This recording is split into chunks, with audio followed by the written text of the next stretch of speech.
क्या अहमियत है, क्या महत्व है आज की तुलना करें तो। आमतौर पर यह देखा जाता है कि जो हमारे क्रांतिकारी शहीद हुए हैं उनको या तो व्यक्तिगत हीरो की तरह देखते हैं कि भाई वो बहुत बहादुर थे, या किसी ने अपने पिताजी से बहुत क्रांतिकारी विचार सीख लिए इसलिए वो क्रांतिकारी बन गए, या किसी घटना को पकड़ के जोड़ लेते हैं कि उस घटना की वजह से फलाना व्यक्ति जो है उसका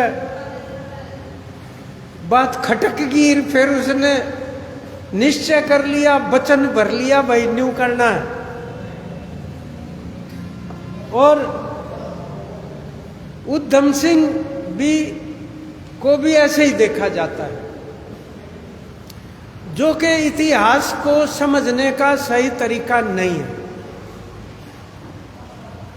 उसमें क्या होता है कि आप उसकी बहादुरी को तो सलाम करते, सिर झुका सकते, श्रद्धांजलि अर्पित कर सकते, लेकिन उनसे उन जैसा बनने की कोशिश नहीं करते।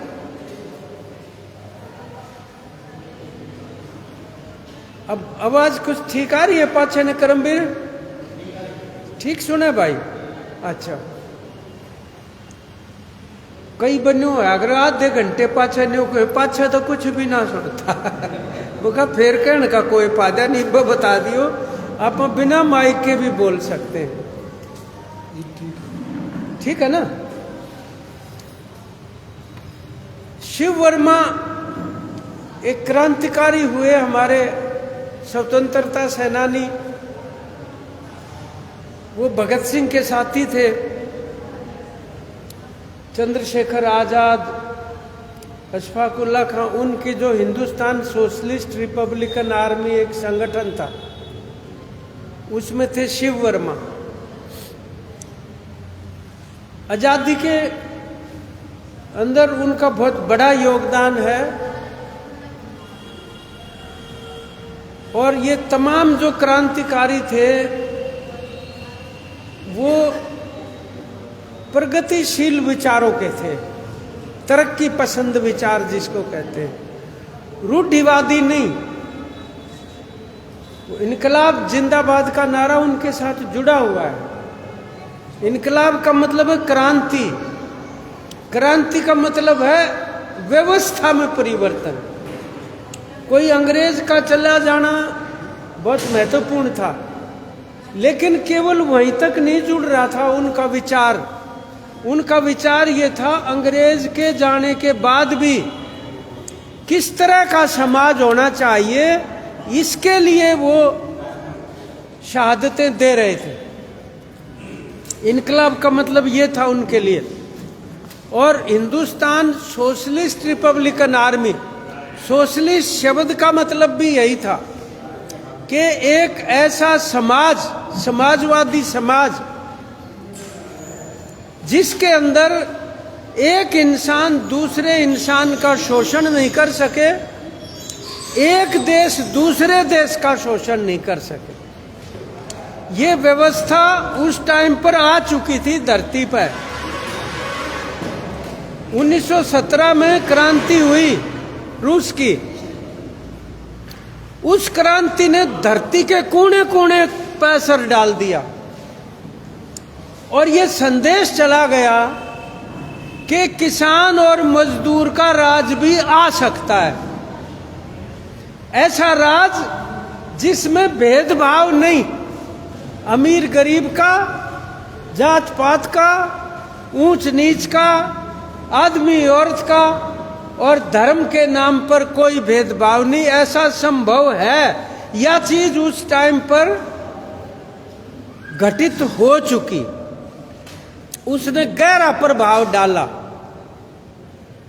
और ये तमाम जो क्रांतिकारी हैं ये उसी व्यवस्था के लिए काम कर रहे थे।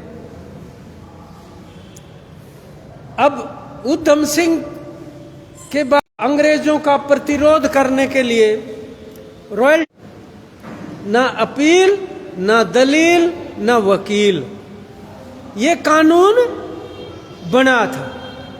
रॉयल कमीशन ने ये बनाया था और वो 1919 में वो कमीशन भारत आया था, उसका विरोध था और उसके विरोध में ये सभा थी बैसाखी के दिन।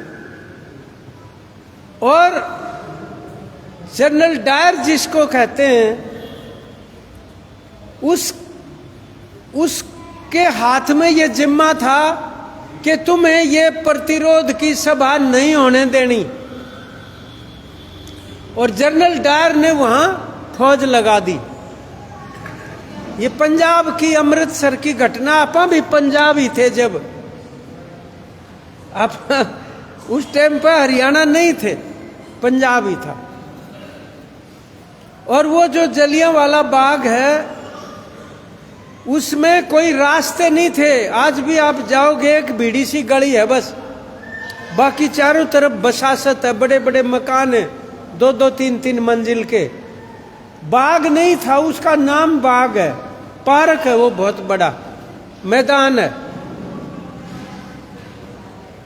उसमें सभा रखी गई थी और जनरल डायर ने हुक्म दिया था गोली चलाने का। और अंधाधुंध ढंग से लोग भून दिए गोली से, आदमी, औरत, बच्चे।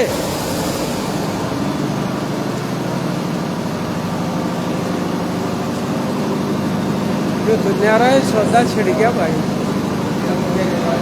हैं? अपन जरूरत नहीं की।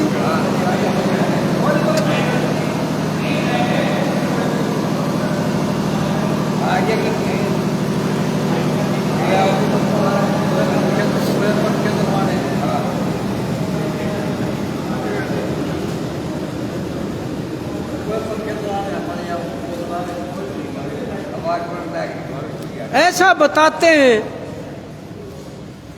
कि उसमें 379 लोग मारे गए। रिकॉर्ड में तो 379 है, कहते हैं ज्यादा मारे गए, घायल थे हजारों की संख्या में। अब उस जलियांवाला कांड के साथ उधम सिंह को जोड़ के क्यों देखा जाता है? क्योंकि वहां पे एक यतीम खाना है उसके बिल्कुल साथ, क्या बोलते हैं उसको? अरे नहीं बाबा, यतीम खाना होता है जहां ऑर्फन होते हैं, अनाथालय, अनाथालय जिनके माँ बाप नहीं होते वो बच्चे वहां पे रहते हैं। उधम सिंह और उसका बड़ा भाई दोनों उस अनाथालय में रहे थे और तब रहते थे।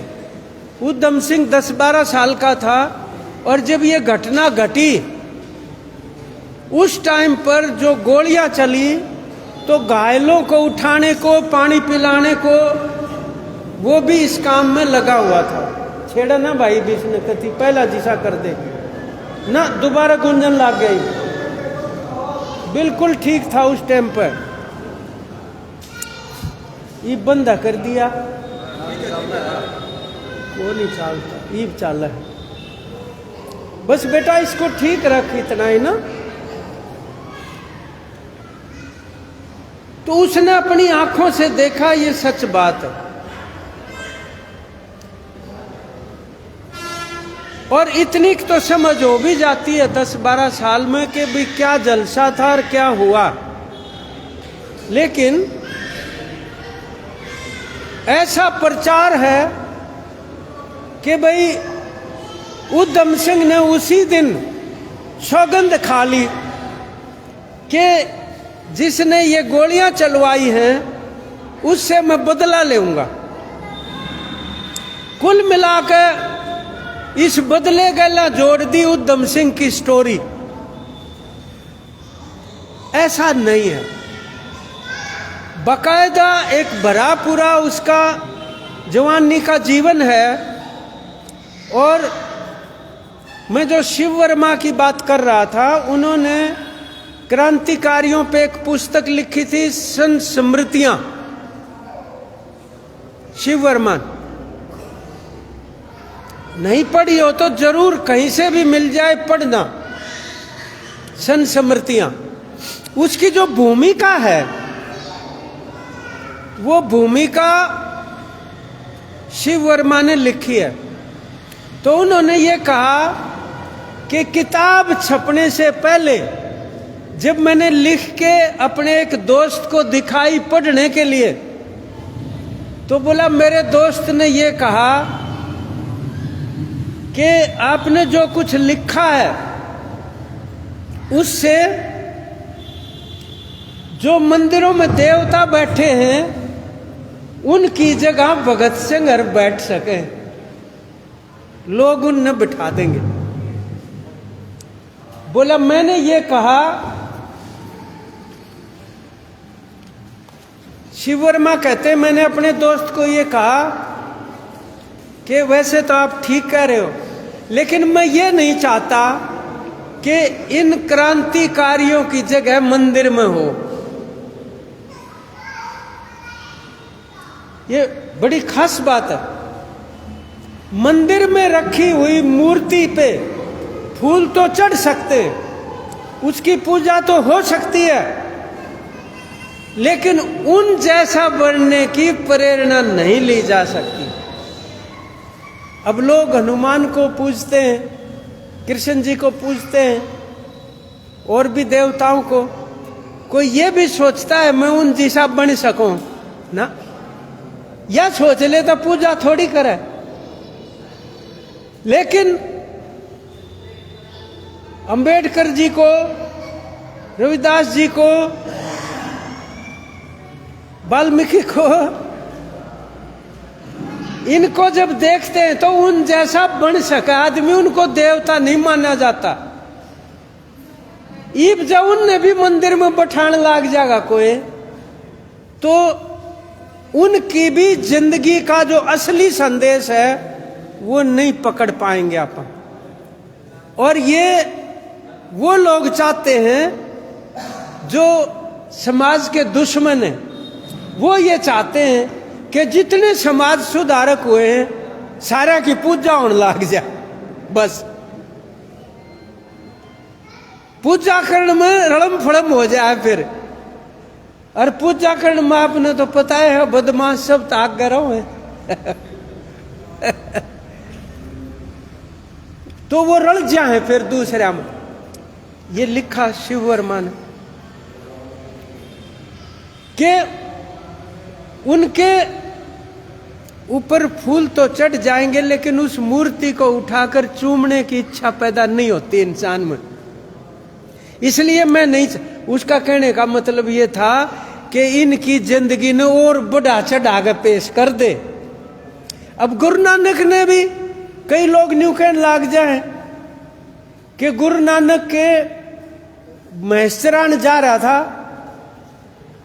और दूसरे के खेत में महेश बड़गी नुकसान कर दिया। वो मालिक गुरु नानक के घर उसके पिताजी को शिकायत करने आगे, उलाना लेकर, भाई थारे डांगरा ने हमारा खेत चर लिया और ये नानक जो है ये जिम्मेदार है इस बात के लिए। तो मालिक और गुरु नानक का फादर दोनों खेत में गए देखने खातिर कितना नुकसान हो रहा है, तो कोई नुकसान नहीं होया पाया, खेत उषा का उषा हो गया। या गुरु नानक का चेप दी बात कि वो चमत्कार था उसमें। जब जेल में डाले गुरु नानक को तो अपना आप चाकी चाल गई, चून पीसन वाली अपने आप। या चेप दी गुरु नानक को चमत्कारिक बना दिया। गुरु नानक ऐसे नहीं थे। गुरु नानक हरिद्वार गए, गंगा जी में कई लोग नहा थे उड़े, और वो पूरब की तरफ पानी फेंके थे न्यू कर कर कर। वो गुरु नानक पश्चिम का मुंह करके फेंकन लग गया पानी। तो वह लोग बोले ये तू क्या कर रहे हो बाबा जी? बोला तुम क्या कर रहे हो? बोला हम तो सूरज ने जल चढ़ावा। बोला मैं अपने खेता न चढ़ाऊ न्यू न मेरे खेत। बोला तेरे खेता दौरे पहुंच जाएगा पानी नो। बोला थारी सूरज तो नजदीक है मेरे खेत, थारा पहुंचेगा तो मेरा तो जरूर है पहुंचेगा। वो तो बल्कि अंधविश्वास के विरोधी थे। बाबा फरीद अंधविश्वास के विरोधी थे। बाबा फरीद और उनका चेला दोनों एक घर में रुक गए। उन्होंने उनकी सेवा करी। तो उस घर में एक महिला को बच्चा होना था और कुछ समस्या पैदा हो गई बच्चा होते हुए। जच्चा बच्चा दोनों की जान खतरे में आ गई। तो घरवाले जो हैं हाथ जोड़ के खड़े हो गए बाबा फरीद का आगे। बोले जी जान बचा लो, बच्चा होना है और गड़बड़ हो चुकी है। बाबा फरीद ने एक धागे में एक कागज बांध दिया, कागज पे कुछ लिख के। बोला ये उसके जच्चा के बाजू पे बांध दो, हाथ पे बांध दिया। बच्चा ठीक ठाक हो गया, जान बच गई दोनों की। रास्ते में बाबा फरीद का चेला बोला बाबा आप ये जो तवीज वगैरह का विरोध करते हैं अंध विश्वास के खिलाफ, और आपने यो बंधवा दिया उनके। बोला देखो बात ये है, ये उस टाइम पर देना जरूरी था। उस जच्चा का आत्मविश्वास हो गया कि बाबा फरीद ने आशीर्वाद दिया है और वह हिम्मत पकड़ गई। बोला आपने उस पर्ची पर क्या लिखा था? बोला मैंने उस पर्ची पर न्यू लिखा था कि इस पर्ची तो कुछ नहीं होना, जो होगा आप होना है। मैंने तो यो लिखा था। बोला तो वो लोग जनता की पीड़ाओं के खिलाफ, शोषण के खिलाफ थे, राज्य रजवाड़ों के खिलाफ थे और जनता के हितैषी थे। लेकिन अब एक समस्या यह आ गई कि उन सब को तस्वीर इस्तेमाल हो रही है, उसका जो संदेश था वो गायब कर दिया। कोई बीज की गिरी नहीं होती, ऊपर का फोड़ दो तो भीतर तक गिरी लिकड़ा है।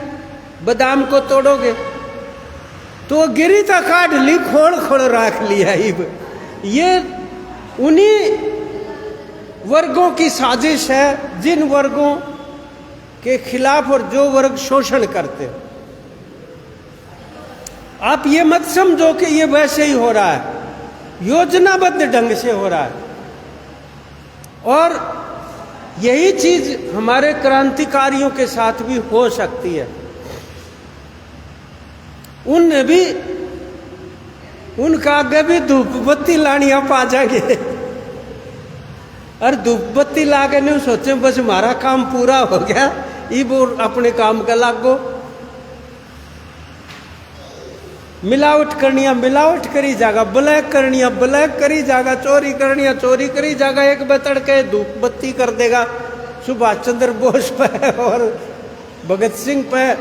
घनी भी ना करनी पड़े, कट्ठा फोटो धर लेगा सारा का के किए गाता असर सा पड़ेगा थोड़ा बहुत।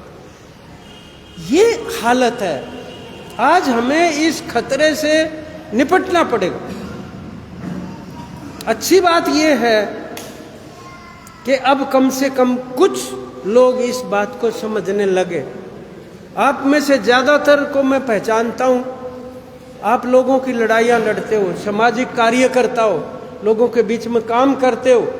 इसलिए हमें जो रोजी विरोध है, जो दलित विरोध है, हमें उससे निपटना पड़ेगा। तभी हम समाज की व्यवस्था को बदलने की तरफ आगे बढ़ सकते हैं। और बाप ने भी कदे आड़े सी नौकरी छोटी मोटी कदे आड़े सी कर ले आड़े सी कर ली। ये जो सुनाम कस्बा है पंजाब के अंदर, संगरूर के ही तो अंडर आता है सुनाम। तो आपका तो जिला ही संगरूर था जींद का, तो आप उधम सिंह को तो अपने ही जिले का समझो। रेल की फाटक पर नौकरी करी उधम सिंह के फादर ने। गरीब लोग थे। आज हम कितने आदमी यहां बैठे हैं जो गरीब पृष्ठभूमि से आते हैं। हमारी उम्र के सारे साथी वह हैं जिन्होंने अभाव का जमाना देखा है। आज के मुकाबले देखने लगे ना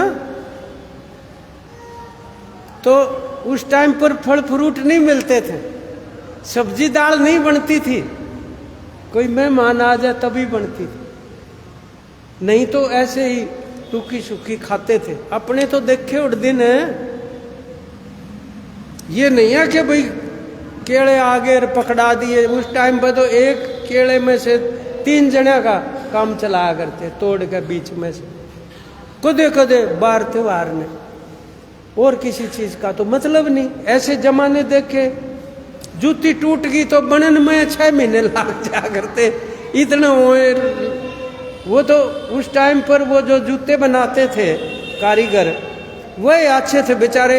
लोभ दिए जाते कि बस 4 दिन पाछा आ जाएंगी तेरी जूती, 4 दिन पाछा आ जाएंगी, और कई महीने काट देते हुए। लत्ता कपड़ा फट जाता, घराले भी अच्छा भाई वो हो भूल गए, इब करो तक जावांगे जब जरूर लावांगे तेरा पजामा। ये देखे हुए दिन अपने,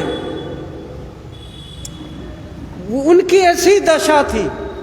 लेकिन मैं ये कह रहा हूं साथियों, हमें किसी भी व्यक्ति के बारे में अगर जानकारी सही सही हासिल करनी है ना, तो वो देखना पड़ेगा उस टाइम पर जमाने कौन से थे, क्या होने लग रहा था इतिहास में जब वो थे उस टाइम पर। तो उधम सिंह जब बड़ा होने लग रहा था, भाई 1899 में जन्म हुआ उधम सिंह का। 1899 के बाद आप ये लगा लो 1913 में तो गदर पार्टी बनी देश को आजाद करने के लिए, अमेरिका में बनी सैन फ्रांसिस्को में, जिसके करतार सिंह सराभा शहीद, जिसका फोटो भगत सिंह अपने बटुए में रखा करता। करतार सिंह सराभा इंजीनियर बनने गए थे अमेरिका में, और वहां पर गदर पार्टी के मेंबर बन गए, फांसी चढ़े यहां के 19 साल की उम्र में। तो 1913 की गदर पार्टी, 1920 में अकाली आंदोलन गुरुद्वारों को मुक्त करवाने का पूरे पंजाब में, और जब गुरुद्वारे को मुक्त करवाने का आंदोलन चला तो आप ये मान के चलो कि धर्म का भी कितना प्रचार हुआ होगा। धर्म का मतलब क्या है भाई, गुरु नानक का, गुरु गोविंद सिंह का, तेग बहादुर, जितने भी गुरु हुए। और आपको तो पता ही है संगत पंगत क्या होती है। गुरु गोविंद सिंह ने जब अमृत छिकाया, वो अमृत क्या था, उसने कढ़ाई में गुड़ घोल दिया पानी में, और उस कढ़ाई का मुंह लगाकर जितने भी लोग थे सब ने अमृत कहते उसको अमृत छिक लिया, कि कोई छुआछूत नहीं रही उसके बाद। और उनके पास जो तेग था, जो तलवार जैसा होता है, उससे घोड़ा था उनने वो गुड़ जो है पानी में। ये जमाने थे, उससे एक उभार था बराबरी का कि सब बराबर है, उसका असर पड़ता है लोगों पर।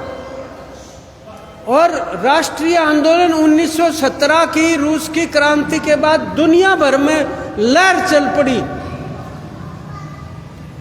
गरीब लोगों के बीच, और अपने देश को आजाद करवाने के लिए, भारत को आजाद करवाने के लिए आंदोलन तेज हो गए उस टाइम पर। और पहला विश्व युद्ध खत्म हुआ, लगा लो 1914 से 1919 तक, 4-5 साल तो चला, 18 तक लगा लो। तो जब युद्ध चला तो अंग्रेजों की सरकार को जितना भी घाटा हुआ युद्ध में, वो सारा हिंदुस्तान की जनता और जित भी उनका राज था, लोगों ने वसूल करा। और हमारे देश के ऊपर भी बड़ा भारी भार पड़ा। हमारा तो युद्ध भी नहीं था, वो युद्ध था इंग्लैंड वाला का था। अपने तो बुजुर्गों पिटवाए, इन कदे उड़े भेज देते, कदे सिंगापुर, कदे फलानी जगह, धक्के तो पिटाई हुई अपनी तो। उसका महंगाई का असर, भूखमरी का असर, अकाल पड़ने लग गए और भी ज्यादा दमन शुरू हो गए। ये रोल्ट एक्ट तो उसके बाद ही आए, युद्ध के बाद। ये परिस्थितियां थी जो प्रभावित कर रही थी उस टाइम की नौजवान पीढ़ी को। और जब माँ बाप नहीं रहे तो उनके जानकारों ने उनको अनाथालय में भर्ती करा दिया अमृतसर के अंदर। अब भी वो अनाथालय है वहां। और उधम सिंह ने वो सीन देखा ही था। इसका मतलब ये नहीं है कि उधम सिंह के ऊपर असर नहीं होगा, आजादी के आंदोलन का असर भी था। और वो शाम ने 1-2 घंटे की छुट्टी होती तो बताते हैं वो जुलूस जलासा मरड़ जागृत ऐसे ही जिंदाबाद मुर्दाबाद करते, उसको ज्यादा ना भी पता तो भी उनका हिस्सा बनता था। तो वो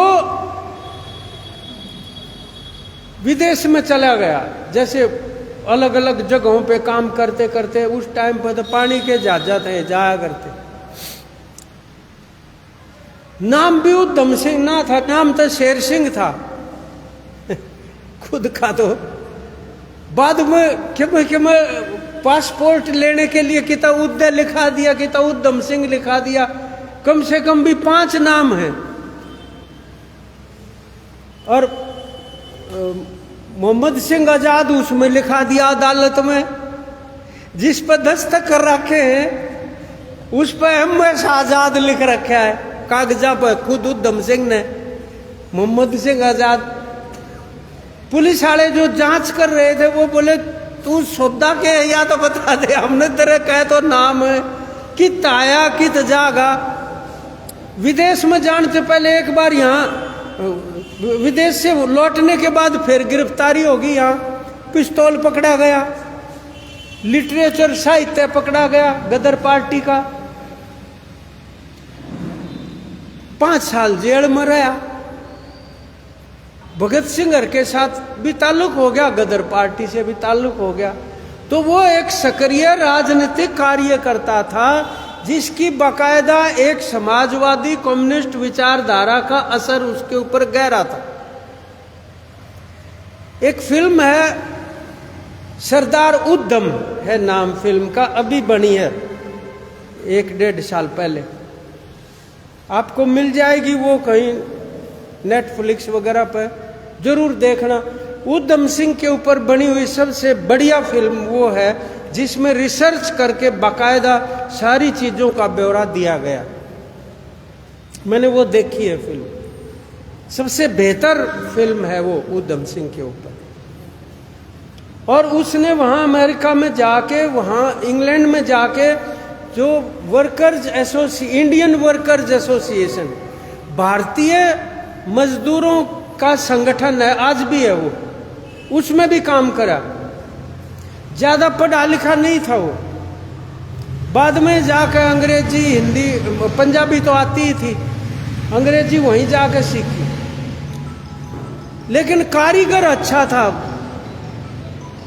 मोटरसाइकिल ने ठीक कर दे और मशीन बिगड़ रही हो तो उसने, इसलिए उसको नौकरी छोटी मोटी ढूंढने में दिक्कत नहीं आवे थी। तो ये दौर था जिसमें उधम सिंह एक वैचारिक दृष्टि से क्रांतिकारी बना, ये मान के चला जाए। दूसरा, उधम सिंह के बारे में एक भ्रम भी है। वो ये कहते हैं भाई जनरल डायर ने जो गोली चलाई थी वो मारा उसने इंग्लैंड में जाके। वो जनरल डायर नहीं मारा। जनरल डायर तो 1924 में आप पर मर गया बीमारी से। एक दूसरा लेफ्टिनेंट गवर्नर था, ओडवायर है उसका नाम। एक डायर अलग है, ओडवायर अलग है। तो जो पंजाब का लेफ्टिनेंट गवर्नर था ओडवायर, गोली चलाने की अप्रूवल उसकी भी थी। ऐसा नहीं है, कई लोग लिखते हो उधम सिंह ने इसके भ्रम में वो मार दिया, ऐसा नहीं है। उसको हरेक का पता, उसको पता वो डायर मर लिया और ये लेफ्टिनेंट गवर्नर।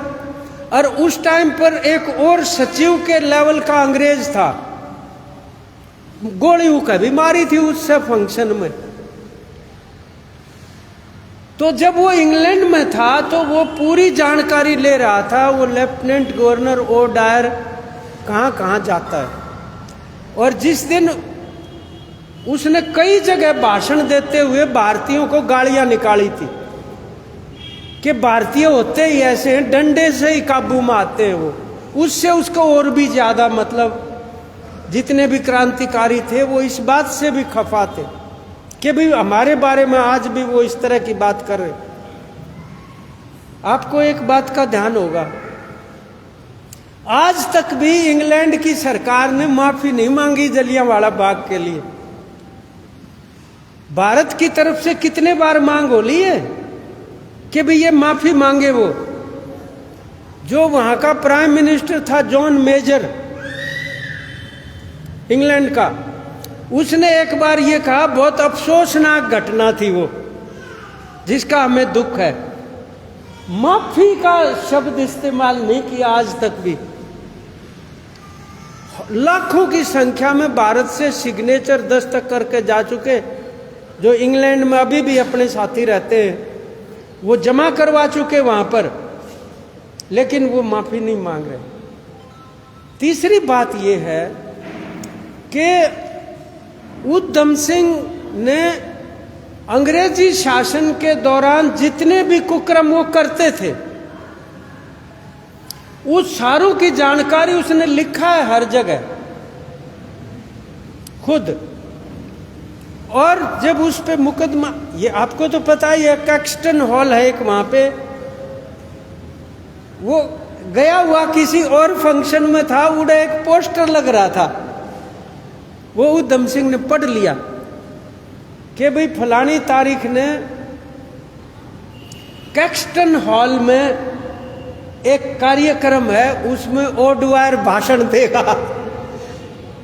तो उसने अपना प्रोग्राम कैंसिल करके यो फैसला कर लिया, उड़े चाल। वो वहां चला गया, 250-300 लोग थे हॉल में।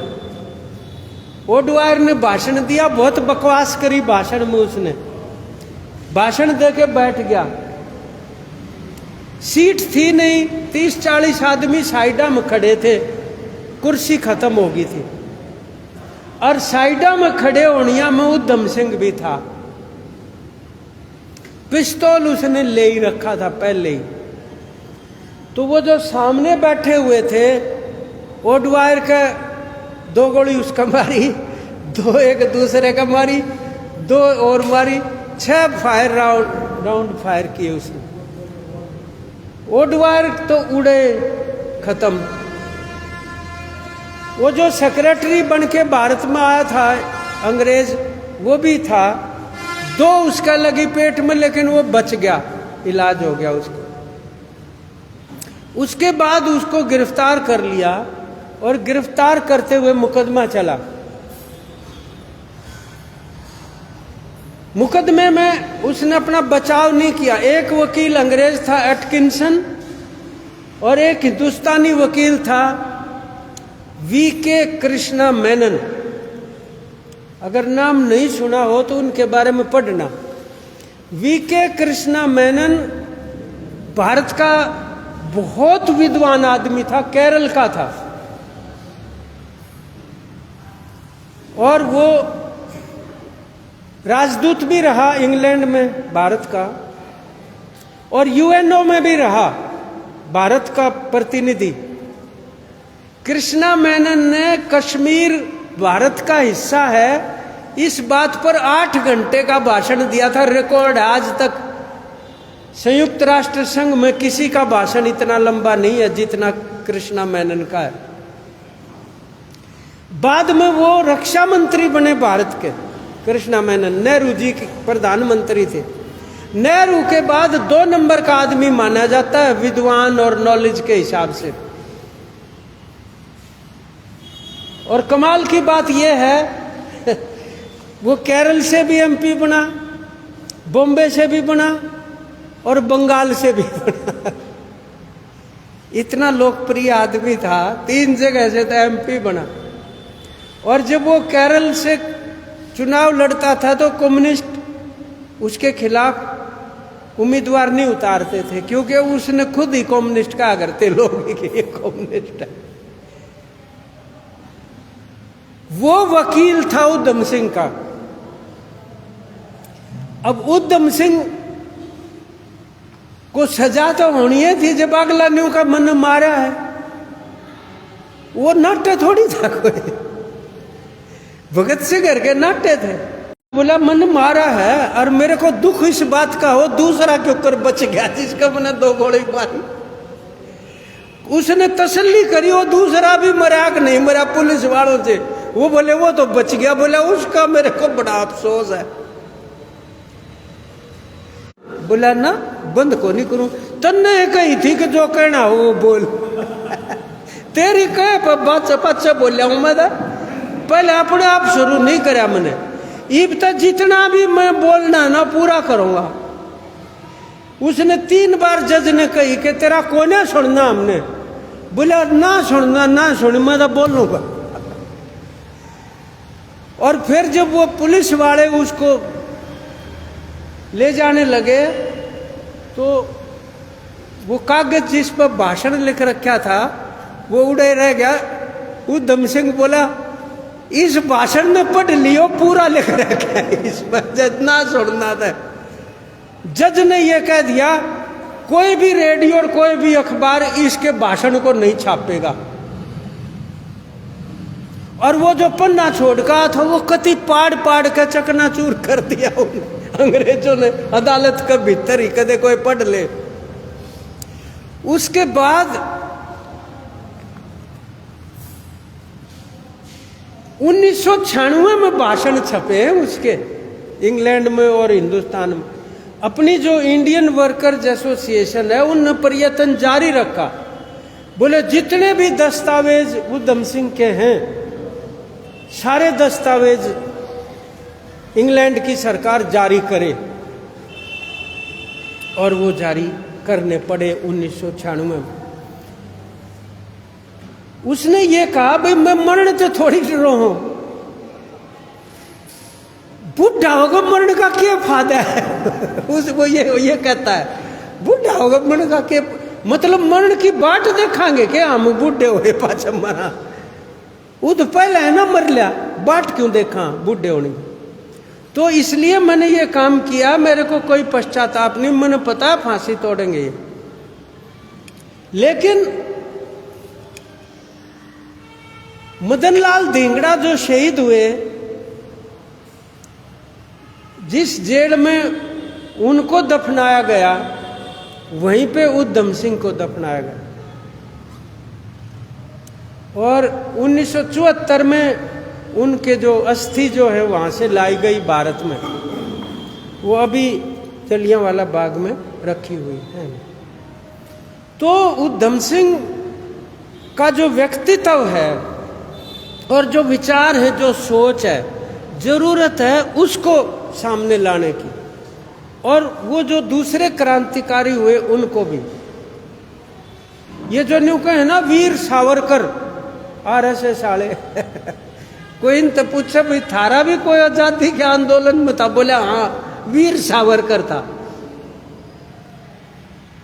क्रांतिकारी हुआ यशपाल भगत सिंह हर का साथी।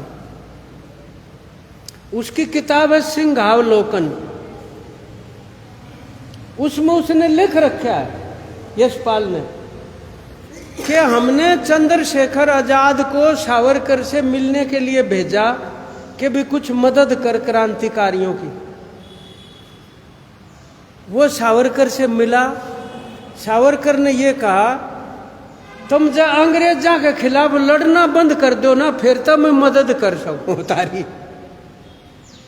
और जो अंग्रेजा की मदद करते हो तो और घनी मदद कर दूंगा थारी। वो बोले, मैंने बड़ी हंसी आई, उल्टा के फिर बताई जी तो रखना था वो तो यो सौदा है। ये है आरएसएस का वीर। आज जो इतना ज्यादा प्रचार ये लोग करते हैं, ये तो अंग्रेजों के साथ थे। और आज हम जब बात कर रहे हैं ये, तो सबसे बड़ा खतरा ये है कि आज जो इतिहास में तोड़ मरोड़ होने लग रही है, उसमें आजादी के आंदोलन को ये धूमिल करना चाहते हैं ताकि लोग उससे कोई सबक ना लें। कारण ये है, आज भी साम्राज्यवाद वही काम कर रहा है जो तब करता था। आज भी हमारी रोजी रोटी को कारपोरेट सेक्टर उसी तरह बर्बाद कर रहा है। आज भी जो मोदी की सरकार है वो कारपोरेट के कहने से चल रही है। और ये जो जिस रॉयल एक्ट का बात हुई, वो रॉयल एक्ट जैसा अभी भी है। ये बिस्सा भी ऐसा ही था जिसमें हम पकड़े थे इमरजेंसी में। वो में भी कोई मुकदमा नहीं था, कोई एफआईआर नहीं थी, कोई तारीख नहीं पड़ती थी। जेल में बंद थे, 6 महीने में एक बार आ जा करती चिट्ठी, 6 महीने और बंद। वो भी ऐसा ही था। अभी भी हैं ऐसे ये एनएसए वगैरह। और ये जो ईडी वालों ने, अब जो सुप्रीम कोर्ट ने भी परसों कह दिया कि जमानत जब मिलेगी जब अपने आप को निर्दोष साबित कर देगा बंदा। मगर निर्दोष कर देगा तो मुकदमा ना खारिज हो जाएगा। सुप्रीम कोर्ट कह रहा है निर्दोष साबित करो जब जमानत मिलेगी। ये वही काम हो रहे हैं। अब मजदूरों के जो लेबर कोड आ गया, अब 150 साल से लड़ाई लड़कर जो अधिकार हासिल किए थे वो खत्म हो गए। 3 कानून जो कृषि के, जिसके लिए 13 महीने लड़ाई लड़नी पड़ी। 1906 में पगड़ी संभाल आंदोलन चलाया भगत सिंह के चाचा ने, अजीत सिंह ने। वह भी 3 कृषि कानून थे, वह अंग्रेज लेकर आए थे। और 9 महीने आंदोलन चला। जब वापस लेने पड़े थे तो अंग्रेजों की सरकार ने तो 9 महीने में वापस लिए, और भारत की सरकार ने 13 महीने लगे वो कानून उल्टे लेने में। ये हालत है। और इसके अलावा भगत सिंह ने जो बम फेंका था असेंबली में, वो किस बात पर फेंका था? एक कानून आया था, उसको कहते थे पब्लिक सेफ्टी एक्ट। वो इसी तरह का कानून था मजदूरों के अधिकारों के खिलाफ, तब फेंका था। अब उस जमाने ने, आज के जमाने को आप जोड़ के देखो। इसलिए हम कह रहे हैं साथियों कि हमें, अगर ये विरासत हमारी साझी, जो कह देते भाई राम मोहम्मद सिंह आजाद नाम रख दिया अपना, उसका माँ पंजाबी भी आ गई, उसमें मुसलमान का नाम भी आ गया, हिंदू का भी, आजाद भी आ गया साथ में। ये सोच है जो बचा सकती है हिंदुस्तान को। क्योंकि आज खतरा केवल रोजी रोटी का नहीं है, आज खतरा संविधान का भी है, जनवादी अधिकारों का भी है, और हमारी एकता को तोड़ने का भी खतरा है, मजहब के नाम पर, जात पात के नाम पर। जब हमला 3 डाल का है तो हमले का मुकाबला भी 3 तरह से ही करना पड़ेगा। ये नहीं हो सकता कि 2-4 पीछा की लड़ाई तो लड़ लें और अधिकार बचाने की लड़ाई ना लड़ा, तो वह लड़ाई भी कामयाब नहीं होगी। एकता को अगर हम नहीं बचा पाएंगे तो कोई भी लड़ाई कामयाब को नहीं, हो टूट जाएगी। आज दोबारा से नहीं, आपने देखा किसान आंदोलन में SYL का जिक्र चला। यही खट्टर जो कितने बताए इनकी सरकार बनी दिल्ली में, यहाँ भी पंजाब भी, कोई SYL याद नहीं आई इनका, कोई चंडीगढ़ याद को नहीं आई। आंदोलन में कोशिश करी, फिर कोशिश कर रहे हैं, चंडीगढ़ को लेके लोगों को लड़ाना चाहते हैं। यो बिंद और तरफ का पत्ता है, जो तुरुफ का पत्ता नहीं चलाते, तरफ चाल कर दी बिला, वह तरफ चाल है इनके पास ही, ये वही है। इसलिए साथियों, हम इस संदेश के साथ आज के जो चुनौतियां हैं, आज के जो खतरे हैं, उसके साथ हमें जोड़ना पड़ेगा इसको। हमारी खेतीबाड़ी, हमारा रोजगार, हमारी शिक्षा, स्वास्थ्य, हमारे इज्जत के साथ जीने के हक, इसके लिए मजबूती के साथ खड़े होना जरूरी है हमें, तब वो हमारी शहादत उनकी हमारे काम आएगी। तो कल का दिन है उधम सिंह का शहीदी दिवस, 31 तारीख का, उस दिन उनको फांसी हुई थी। तो मैं आप सभी की तरफ से उनको श्रद्धांजलि देते, उनको याद करते हैं। और 2 शब्द अभी बोलेंगे शास्त्री जी, उस पे भी मैं एक बात मेरे को बार बार याद आती है। मुंशी प्रेमचंद, जिन्होंने किसान मजदूरों के बारे में लिखा, उनकी एक कहानी है पूस की रात। पो का महीना नहीं, वो पूस कहते हैं जिसको सबसे ज्यादा सर्दी का होता है। तो उसमें एक किसान जो है वो अपने खेत की रखवाली करने के लिए सर्दियों में वहीं सोता है। आजकल जो कर आवारा पशु से बचने के लिए लोग रखवाली करते हैं, तब भी करते थे। और किसान का कुत्ता भी रखवाली करने में साथ रहता है। और वो आग जला के सिकने लगे, कुत्ता भी पास में बैठा है और किसान भी। और इतनी ठंड में जब आग की सेक लागी तो नींद आ गई किसान को और कुत्ते को भी। और फसल के अंदर जो है वो जानवर घुस जाते हो, बर्बाद कर देते पूरी फसल को। और किसान की घरवाली आती है, वो देखती है कि फसल तो चौपट होगी, रुके मार मार कर उसने जगावा है किसान ने। और जब वो देखा है उठ कर, भाई खत्म है मामला, तो जोर जोर से हंसने लग जाए। वो बोली इधर नाश हो रहा, तू फिर भी हंसे। वो बोला कितने बढ़िया, तो बढ़िया फसल हो ली, अपनी रखवाली भी कर ली, अपने कर्जा चढ़ा है कि उतरा है। वह बोली चढ़ा है। तो जब कर्जा चढ़ना है तो फसल तो क्या होगा, जड़गी तो ठीक है, कम से कम ही रुखाली तो ना करनी पड़ेगी, मैं जाता हंसू। बोला तो ये जो उसने दुविधा दिखाई है किसान की, मुंशी प्रेमचंद ने, उस जमाने में वो, हम एक बार गए थे लेखक संघ में वाराणसी, उसके नजदीक गांव है उनका, मुंशी प्रेमचंद का लमही नाम है। हम उनके खेत देख के आए, गांव देख के आए, बिल्कुल अपने जैसे खेत हैं, ऐसा लग गया अपने। तो उन्होंने बहुत ही बड़ा योगदान जो है मुंशी प्रेमचंद का है लेखन के मामले में, बताएंगे शास्त्री जी आपको। उनको भी याद करते हुए मैं अपनी बात समाप्त करता हूँ। बहुत बहुत धन्यवाद।